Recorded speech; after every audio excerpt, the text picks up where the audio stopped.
ওং তৎসৎ। ওং তৎসৎ।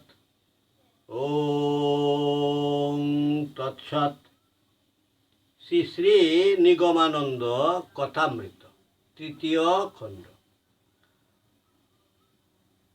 বালং নবীন শতপত্র বিশাল নেত্রং বিম্বাদরং সজল মেঘরুচিং মনুগ্গম মন্দস্মিতং মধুর সুন্দর মন্দজানং শ্রীনন্দনন্দনমহং মনসা নমামি। বালক নবীন, কমল তুল্য, বিশাল লোচন, বিম্বাধর, সজল জলদকান্তি, মনুগ্গ, মন্দ হাস্য করি, মধুর, সুন্দর, মন্দগামী শ্রী নন্দনন্দনকে আমি মনে মনে প্রণাম করি। সুপক্কা হরি ভক্তিশ্চ তরণী ভবতারণে গুরুরেব পরং ব্রহ্ম কর্মধার স্বরূপক। সুপক্কা হরিভক্তি, ভবার্ণব তারণে নৌকা স্বরূপ, গুরুই পরব্রহ্ম এবং কর্মধার স্বরূপ। জয় গুরু, জয় গুরু, জয়। শ্রীমৎ স্বামী নিগমানন্দ সরস্বতী পরমহংসদেব তদীয় শিষ্য ভক্তগণকে উদ্দেশ্য করে যে অমৃতময় উপদেশবাণী প্রদান করেছেন, তাহাই গ্রন্থাকারে সংকলিত করেন তদীয় অন্যতম শিষ্য শ্রীমৎ স্বামী প্রেমানন্দ সরস্বতী মহারাজ। এবং এই সংকলিত গ্রন্থের নাম শ্রী শ্রী নিগমানন্দ কথামৃত। শ্রী শ্রী নিগমানন্দ কথামৃত পাঠে সনাতন ধর্মের বিভিন্ন বিষয়, অবতার, সনাতন ধর্ম দর্শন এবং গুরুবাদ ইত্যাদি বিভিন্ন বিষয়ে অমৃতময় উপদেশ গ্রন্থটির স্তরে স্তরে বিবৃত রয়েছে, যা শ্রী শ্রী ঠাকুর শ্রী নিগমানন্দ সরস্বতী মহারাজের শ্রীমুখ নিঃসৃত। এই বাণী সংকলনের মাধ্যমে সনাতন ধর্মের এক বিশদ নূতন ধারার প্রবর্তন। তব কথামৃতং তপ্ত জীবনং কবিবিরিতং কলমশাপহম শ্রবণ মঙ্গলং শ্রীমদাততং ভুবি গৃহ্ণন্তি যে ভুরিদা জনা। ঠাকুর, তোমার শ্রীচরণতলে বসিয়া তোমার অমৃতময় বাণী পাঠ করিতে করিতে আমাদের সংসার প্রতপ্ত এই জীবন যেরূপ শীতল করিবার প্রযত্ন করিতেছি, তাহারই নিদর্শন স্বরূপ এই কথামৃত পাঠ তোমার শ্রীচরণে অর্পণ করিলাম। জয় গুরু, জয় গুরু, জয় গুরু। 26শে বৈশাখ শনিবার, পূর্ণিমা অর্থাৎ বুদ্ধ পূর্ণিমা 1321 বঙ্গাব্দ। স্থান শান্তি আশ্রম, কুকিলামুখ, যোরহাট, আসাম, যা বর্তমানে আসাম বঙ্গীয় সারস্বত মঠ নামে পরিচিত। জয় গুরু, জয় গুরু, জয় গুরু। আজ বুদ্ধদেবের আবির্ভাব তিথি। বুদ্ধদেবের ছবিখানা ফুলের মালা দিয়া সুন্দর করিয়া সাজানো হইল। বুদ্ধদেবকে আবাহন করিয়া আরতি করা হইল। তৎপর গিরিশচন্দ্র ঘোষের রচিত বুদ্ধদেব অভিনয় আরম্ভ হইল। শ্রী শ্রী ঠাকুর মহারাজ বুদ্ধদেবের পাঠ বলিতে লাগিলেন। শ্রী শ্রী ঠাকুর মহারাজ বুদ্ধদেবের পাঠ বলিতে বলিতে ভাবস্থ হইয়া পড়িলেন। হাত হইতে অভিনয়ের বইখানা পড়িয়া গেল। কিছু সময় পর শ্রী শ্রী ঠাকুর মহারাজ নিস্পন্দ নিশ্চেষ্ট অবস্থায় রহিলেন। সিদ্ধার্থ, করি পুত্রের কামনা, কর জগন্মাতা উপাসনা, কেন তবে করবধ কোটি কোটি প্রাণী? জগন্মাতা কহিছেন, পুত্রতার ক্ষুদ্র কীট আদি দেখো নীরব বাসায়, সাগপাল মুখ তুলে চায়, যদি নৃপ কৃপা নাহি কর, দেবতার কৃপা কেমনে করিবে লাভ? নির্দয় যেজন, দেবগণ নির্দয় তাহার প্রতি, নরপতি কেন প্রাণী নাশ করি বাসাইবে ক্ষিতি? রাজকার্য দুর্বল পালন, দুর্বলে সাগপাল, আয় হায় বাসায় বঞ্চিত নহে, উচ্চস্বরে ডাকিত তোমায়, প্রাণ যায় রক্ষা কর নরনাথ মহারাজ। জীবগণ হিংসী পরস্পরে, বাসে মহা দুঃখের সাগরে, হিংসায় কবু কি হয় ধর্ম উপার্জন? দেব তুষ্ট হিংসায় কি হয়? মহাশয় জানিও নিশ্চয়, হিংসার অধিক পাপ নাহিক জগতে। প্রাণদানে নাহিক শকতি, হে ভূপতি তবে কেন কর প্রাণনাশ? প্রাণের বেদনা বুঝ আপনার প্রাণে, বাক্যহীন নিরাশ্রয় দেখো সাগগণে। কাতর প্রাণের তরে মানব যেমতি, মানবের প্রায় অস্ত্রাঘাতে ব্যথা লাগে কায়, বেদনা জানাতে নারে। বধি তারে ধর্ম উপার্জন না হয় কখন, বিচক্ষণ বুঝো মনে মনে। কিন্তু যদি বলিদান বিনা তুষ্টা নাহি হন ভগবতী, দেহ মুরে বলি। দ্বাদশ বৎসর করেছি কঠোর তপ, যদি তাহে হয়ে থাকে ধর্ম উপার্জন, করি রাজ তোমারে অর্পণ, সুপুত্র হোক তব।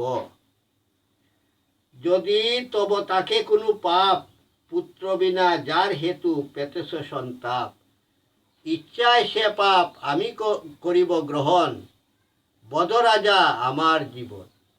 নিরাশ্রয় সাগগণে কর প্রাণদান, নরনাথ কল্যাণ হইবে, পুত্রে কুলে পাবে, এড়াইবে জীব হিংসা দায়। আপন ইচ্ছায় তব কার্যে অর্পি নিজ কায়, তাহে তব নাহি পাপ। রাখো রাখো যুগীর মিনতি, বসুমতী কলুষিত করোনা ভূপাল।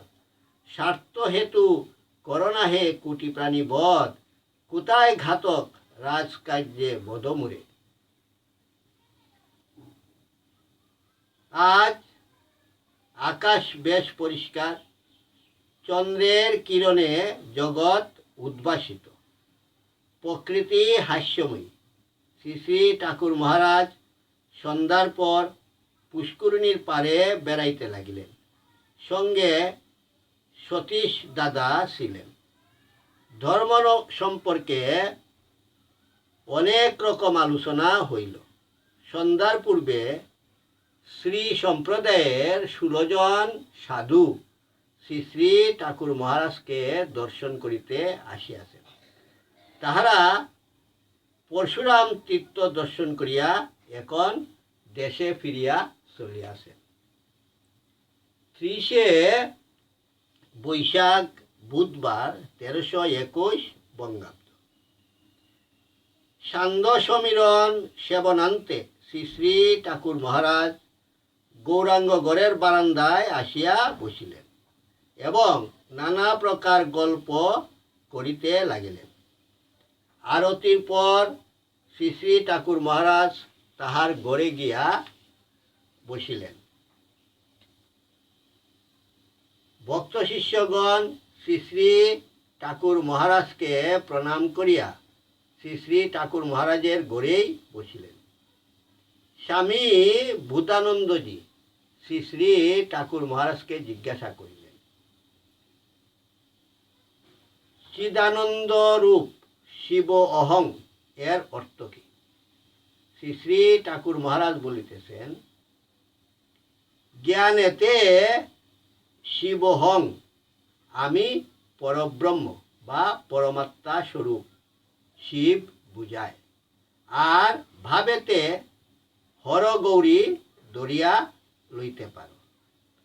আমি শিবের ছেলে, কাজেই আমিও শিব। পিতার যে গুণ থাকে, পুত্র সেই গুণের অধিকারী হয়। সুতরাং শিবের ছেলে শিব বলিতে পারো।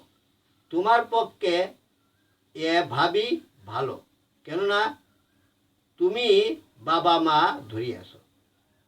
পরে শ্রী শ্রী ঠাকুর মহারাজ গীতার সম্বন্ধে বলিতে লাগিলেন। শ্রী শ্রী ঠাকুর মহারাজ বলতেছেন, গীতার মতো শাস্ত্র আর নাই। গীতার এক একটি শ্লোকই এক একখানা শাস্ত্র। সমস্ত শাস্ত্রই গীতার মধ্যে আছে। একমাত্র গীতার জ্ঞানের দ্বারাই ব্রহ্ম নির্বাণ রূপ পরামুক্তি বা কৈবল্য মুক্তি লাভ হইয়া থাকে।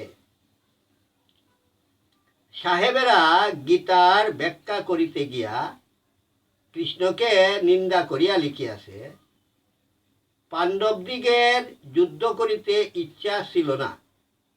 কৃষ্ণই পরামর্শ দিয়া যুদ্ধে প্রবৃত্ত করাইয়াছেন। অর্জুন তো যুদ্ধ করিব না বলিয়া অস্ত্র ত্যাগ করিয়া রথের উপরে বসিয়া পড়িলেন। কৃষ্ণই নানা রকম বুঝাইয়া অর্জুনকে যুদ্ধে নিয়োজিত করেন ইত্যাদি। কৃষ্ণ অর্জুনকে প্ররোচিত করিয়া যুদ্ধে প্রবৃত্ত করিয়াছেন, একথা ঠিক নয়।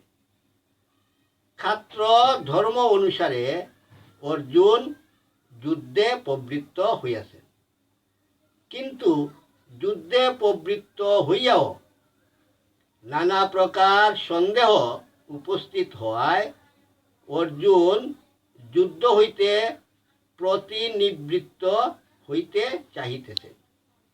যুদ্ধে ভীষ্ম, দ্রোণ এবং আত্মীয় বন্ধুবান্ধব হত হইবে বলিয়া মনে করিয়া অর্জুনের মায়িক স্নেহ মমতাজনিত মোহ উপস্থিত হইয়াছিল এবং তজ্জনিত স্বীয় ক্ষাত্র ধর্ম পরিত্যাগ করিয়া ব্রাহ্মণের ভিক্ষাবৃত্তি অবলম্বন শ্রেয় ভাবিয়া যুদ্ধ করিব না বলিয়া গান্ডীব পরিত্যাগ করত রথের উপর বসিয়া পড়িলেন।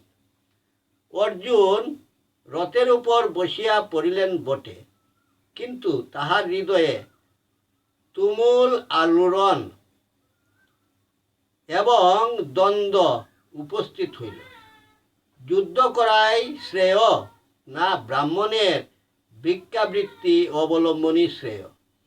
অর্জুন কোন ধর্ম শ্রেয় বুঝিতে না পারিয়া শিষ্যভাবে শ্রীকৃষ্ণকে জিজ্ঞাসা করিলেন। যেমন শ্রীমদ্ ভগবদ্ গীতার 2য় অধ্যায়ের 7ম শ্লোক, কার্পণ্য দুঃসপহত স্বভাব পৃচ্ছামি তাং ধর্ম সং মূঢ়চেতা যশ্রেয় সান্নিশ্চিতং ব্রহি তন্মে শিষ্যস্তেহং সাধিমাং স্তাং প্রপন্নম।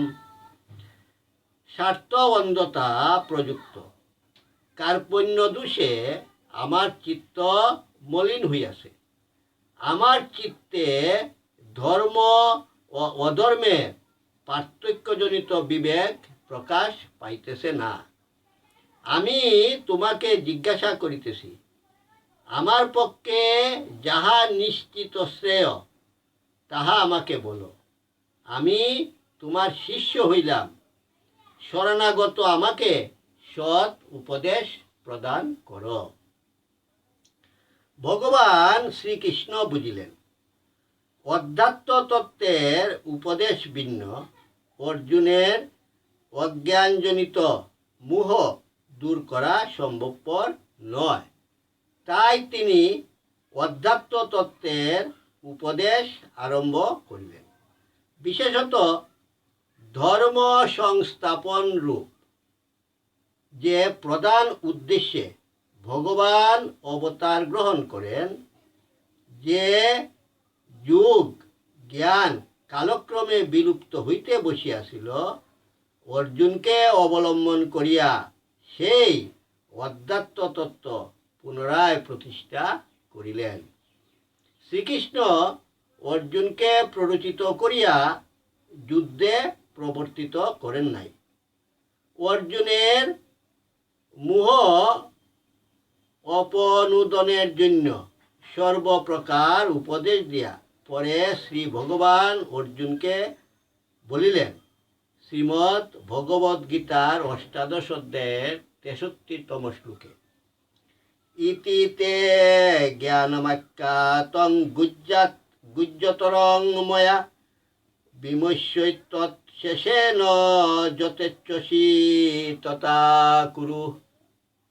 আমি তোমার নিকট এই গুহ্য হইতে গুহ্যতর জ্ঞানের বিস্তারিত বিবরণ পরিচয় দিলাম। ইহা ভালো করিয়া বিচার করিয়া যাহা করিতে ইচ্ছা হয় তাহাই কর। সুতরাং ভগবান অর্জুনকে বিচার বিবেচনা করিয়া কর্তব্য নির্ধারণের ভার তো অর্জুনের উপরই সারিয়া দিলেন। অতএব শ্রীকৃষ্ণ অর্জুনকে প্ররোচিত করিয়া যুদ্ধে প্রবর্তিত করিয়াছেন, একথা সঙ্গত নয়। গীতার রহস্য জ্ঞান সাহেবদিগের হৃদয়ঙ্গম হওয়া তো দূরের কথা, সাধক এবং চিত্ত ভগবতমুখী না হইলে ভারতীয়দেরও হৃদয়ঙ্গম হওয়া সুকঠিন। ভগবান স্বয়ংই গীতার অধিকার নির্দেশ করিয়া বলিয়াছেন, শ্রীমদ্ ভগবদ্ গীতার ৮ অধ্যায়ের ৬৭তম শ্লোকে, ইদং তে না তপস্কায় না ভক্তায় কদাচন ন চা শুশ্রুবে বাচ্যং ন চ মাং জুহব্যসুতি। যে তপস্বী নহে, যে ভক্ত নহে, যে আমার সেবক নহে, যে আমাকে অসুয়া করিয়া থাকে, তাহাকে কখনো তুমি এই গীতা বিষয়ে উপদেশ দিও না। কোনো কোনো গীতার ব্যাখ্যাকার এই বিষয়টি বুঝাইতে যাইয়া বাদাম, কিশমিশ প্রভৃতির উদাহরণ দেওয়ায় কৃষ্ণ এবং অর্জুনকে ছোট করা হইয়াছে। শ্রীকৃষ্ণ সন্ধি করিবার জন্য পুনঃ পুনঃ চেষ্টা করিয়াছেন, কিন্তু দুর্যোধন কিছুতেই সন্ধি করিতে সম্মত হয় নাই। অধিকন্তু কৃষ্ণকে বন্ধন করিবার জন্য ষড়যন্ত্র করিয়াছিল। কুরু পাণ্ডব যুদ্ধে কৃষ্ণ নিরপেক্ষ থাকিবেন এবং কোনো পক্ষেই অস্ত্র ধারণ করিবেন না বলিয়া প্রতিজ্ঞা করিয়াছিলেন। কৃষ্ণ অর্জুনের সারথি হইলেন বটে, কিন্তু অপরপক্ষে নিজের নারায়ণী শূন্য দিয়াছিলেন কৌরবদেরকে। ইহা দ্বারা কি তাহার নিরপেক্ষের কার্য বুঝায় না? দেখো কেমন উপযুক্ত সময়ে অর্জুন শ্রীকৃষ্ণকে বলিলেন। শ্রীমদ্ ভগবদ্ গীতার ১ অধ্যায়ের ২১তম শ্লোকে আছে, সেনুরয়ুর ভয়ুর মধ্যে রতং স্থাপয় মেহচ্যুত। কে কে যুদ্ধে উপস্থিত হইয়াছে, কাহাদের সঙ্গে যুদ্ধ করিতে হইবে তাহা আমি ভালো করিয়া দেখিয়া লই। এ প্রশ্ন অর্জুনের মনে উদয় হওয়া স্বাভাবিক। কেননা অর্জুন যে পাণ্ডবপক্ষের নায়ক, পাণ্ডবপক্ষের আশা ভরসা অর্জুনের উপরেই। ভীম তো গোয়ার গোবিন্দ। যুধিষ্ঠিরের তো যুদ্ধ করিতে আদৌ ইচ্ছা ছিল না। তিনি বনে থাকিবেন তাও বরং ভালো, তবুও যুদ্ধ করিবেন না। কেবল ভীম আর দ্রৌপদী ধরে বেঁধে যুদ্ধে প্রবৃত্ত করাইয়াছেন। একমাত্র উপযুক্ত অর্জুন, কাজেই তার মনে প্রশ্ন আসা স্বাভাবিক। উভয় পক্ষের সৈন্যগণকে দর্শন করিয়াই অর্জুন বিস্ময় উপস্থিত হইল। অর্জুন দেখিলেন পিতামহ ভীষ্ম, গুরু দ্রোণ এবং অন্যান্য সমস্ত আত্মীয় বন্ধুবান্ধব এই যুদ্ধে উপস্থিত। যুদ্ধে এক পক্ষের পরাজয় হইবেই। যাহাদের লইয়া রাজ্য ভোগ করিবেন, তাহারা যদি এই যুদ্ধে হত হয়, তাহা হইলে যুদ্ধে জয়লাভ করিয়া রাজ্য লইয়া কি লাভ হইবে? অর্জুনের তখন সত্যগুণ জাগিয়া উঠিয়াছে, তাই তার মনে এরূপ সংশয় উপস্থিত হইয়াছে। বলিতে পারো, অন্য কাহারও সত্যগুণ না জাগিয়া কেবল অর্জুনের জাগিল কেন? তারও কারণ আছে। অর্জুনের রথে যে স্বয়ং ভগবান শ্রীকৃষ্ণ আছেন, তাই অর্জুনের সত্যগুণ জাগিয়া উঠিয়াছে। তখন অর্জুন অস্ত্র ত্যাগ করিয়া বলিলেন, আমি যুদ্ধ করিব না। অর্জুন ভয়েতে অস্ত্র ত্যাগ করেন নাই, বিবেক জাগিয়া উঠায় অস্ত্র ত্যাগ করিয়াছেন। জয় গুরু, জয় গুরু, জয় গুরু। ওং সর্বে ভবন্তু সুখিনঃ, সর্বে সন্তু নিরাময়া, সর্বে ভদ্রাণি পশ্যন্তু মা কশ্চিৎ দুঃখভাগ ভবেৎ। ওং শান্তি শান্তি শান্তি। হরি ওম তৎসৎ। যদস্করং পরিভ্রষ্টং মাত্রাহীনং চ যদ্ভবেৎ, তৎসর্বং ক্ষম্যতাং দেব প্রসীদ পরমেশ্বর। ধ্যানমূলং গুরুর্মূর্তি, পূজামূলং গুরুর্পদম, মন্ত্রমূলং গুরুর্বাক্যং, মোক্ষমূলং গুরু কৃপা। তমেব মাতা চ পিতা তমেব বন্ধুশ্চ সখা তমেব বিদ্যা দ্রবিণং তমেব সর্বং মম দেব দেব। জয় জয় শ্রী গুরু প্রেমানন্দে হরি হরি বল। জয় জয় শ্রী গুরু প্রেমানন্দে হরি হরি বল। জয় জয় শ্রী গুরু প্রেমানন্দে হরি হরি বল। হরি বল, হরি বল, হরি হরি বল।